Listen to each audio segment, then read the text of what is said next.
Hi, I am Deepa Jha और आप देख रहे हैं आपका अपना YouTube channel NIOS Deepa learning classes. आज हमारा वीडियो है NIOS class 10 social science chapter 3 आधुनिक विश्व का क्वेश्चन आंसर पर। वीडियो शुरू करने से पहले आप हमारे चैनल को सब्सक्राइब कीजिए और लाइक कीजिए, बेल आइकन जरूर दबा दीजिए ताकि हमारे हर वीडियो का नोटिफिकेशन आप तक सबसे पहले पहुंचे। चलिए वीडियो शुरू करते हैं। क्वेश्चन 1, औद्योगिक क्रांति के कारण समाज में कौन से महत्वपूर्ण परिवर्तन आए? आंसर, औद्योगिक क्रांति के कारण समाज में महत्वपूर्ण परिवर्तन हुए। सबसे मुख्य यह था कि समाज आसमान बन गया और इनमें लोगों को 2 वर्ग में विभाजित किया, पूंजीवादी वर्ग और श्रमिक वर्ग। क्वेश्चन 2, 1688 की गौरवपूर्ण क्रांति विश्व के लिए प्रेरणा का एक स्रोत थी। आंसर, गौरवपूर्ण क्रांति दुनिया के लिए प्रेरणा का एक स्रोत थी। इनमें यह साबित कर दिया क्योंकि संसद जेम्स द्वितीय के निरंकुश शासन को बदलने में सक्षम हुई। बिना खून बहाए इसमें सरकार को संवैधानिक रूप दिया। क्वेश्चन 3, आज़ादी के अमेरिका युद्ध और फ्रांसीसी क्रांति के बीच कम से कम 2 समानताएं लिखिए। आंसर 1, दोनों क्रांतियों ने नागरिकों के अधिकारों पर जोर दिया और शोषण के खिलाफ बात की।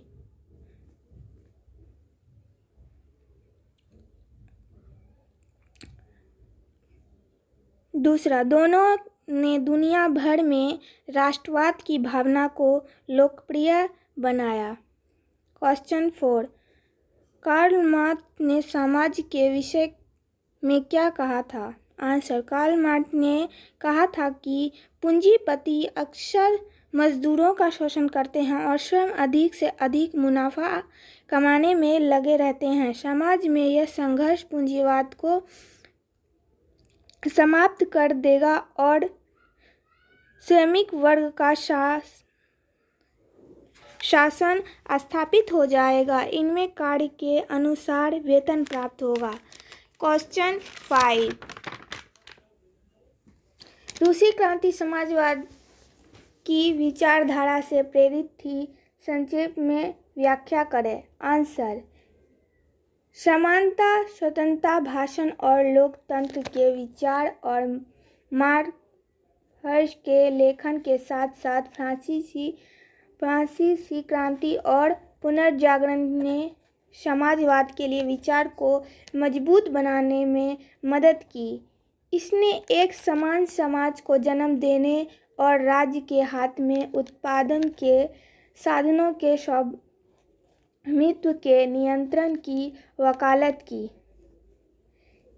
इसने लोगों को प्रभावित किया और विशेष रूप से श्रमिकों और रूसी क्रांति के लिए मार्ग प्रशस्त किया। क्वेश्चन 6, धर्म सुधार ने किस प्रकार यूरोप और विश्व को प्रभावित किया? आंसर, मार्टिन लूथर नाम के एक जर्मन पुजारी थे।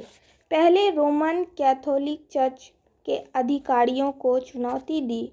उनका मानना था कि चर्च पर अवैध विश्वास करने की बजाय यीशु मसीह के विश्वास माध्यम से सच्चे मोक्ष प्राप्त किया जा सकता है।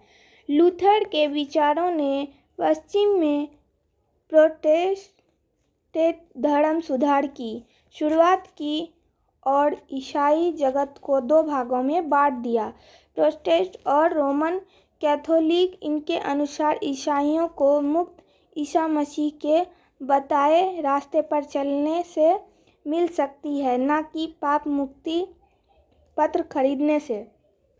क्वेश्चन 7, वास्को डी गामा कौन था? आंसर, वास्को डी गामा एक पुर्तगाली नाविक थे जिन्होंने 1489 ईस्वी में भारत की खोज की। वह यूरोप से भारत की समुद्री मार्ग की खोज करना चाहते थे।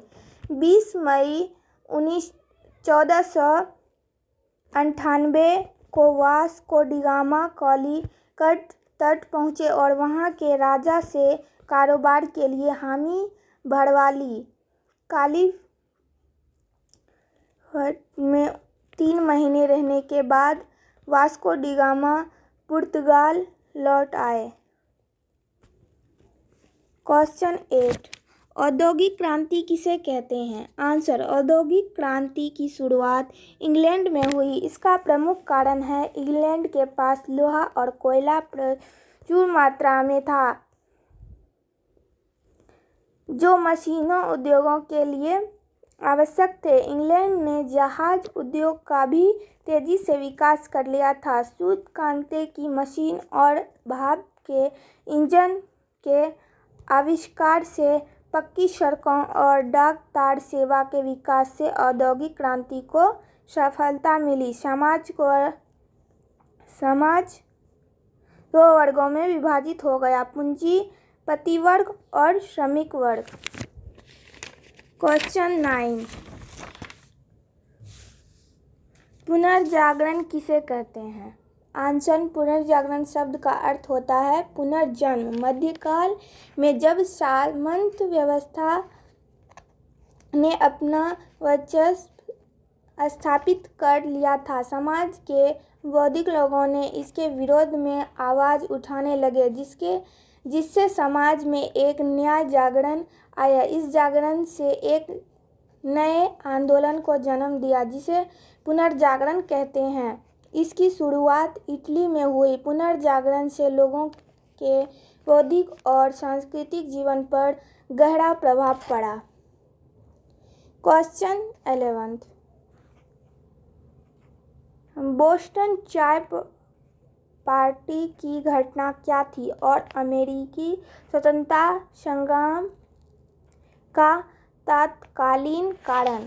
आंसर, अमेरिका में उपनिवेशवासियों को सभी व्यापारी सौदे पर कर देना पड़ता था। अमेरिका के लोगों ने इसका विरोध किया। 1773 ईस्वी में कुछ क्रांतिकारियों ने इंग्लैंड में जहाज़ों में आने वाली चाय को उतारने से मना कर दिया और चाय की पेटियों को समुद्र में फेंक दिया। अमेरिका स्वतंत्रता संग्राम में इस घटना को बोस्टन की चाय पार्टी के नाम से जाना जाता है। क्वेश्चन 12, फ्रांस की क्रांति के कारण बताएं। आंसर, फ्रांस की क्रांति के कुछ निम्न कारण इस प्रकार हैं। निरंकुश राजशाही 1789 की फ्रांस की क्रांति के कारण है, जिनमें निरंकुश राजशाही सम्राट लुई 16वां कहता था, मैं ही राज्य हूँ, मेरी इच्छा ही कानून है। प्रजा लुई 16वां से दुखी थी, जो क्रांति का कारण बनी। आज का वीडियो इतना ही। अगर आपको आज का वीडियो अच्छा लगा तो लाइक कीजिएगा, सब्सक्राइब कीजिएगा और बेल आइकन जरूर दबा दीजिएगा, ताकि हमारे हर वीडियो का नोटिफिकेशन आप तक सबसे पहले पहुंचे। तब तक के लिए टाटा एंड बाय बाय।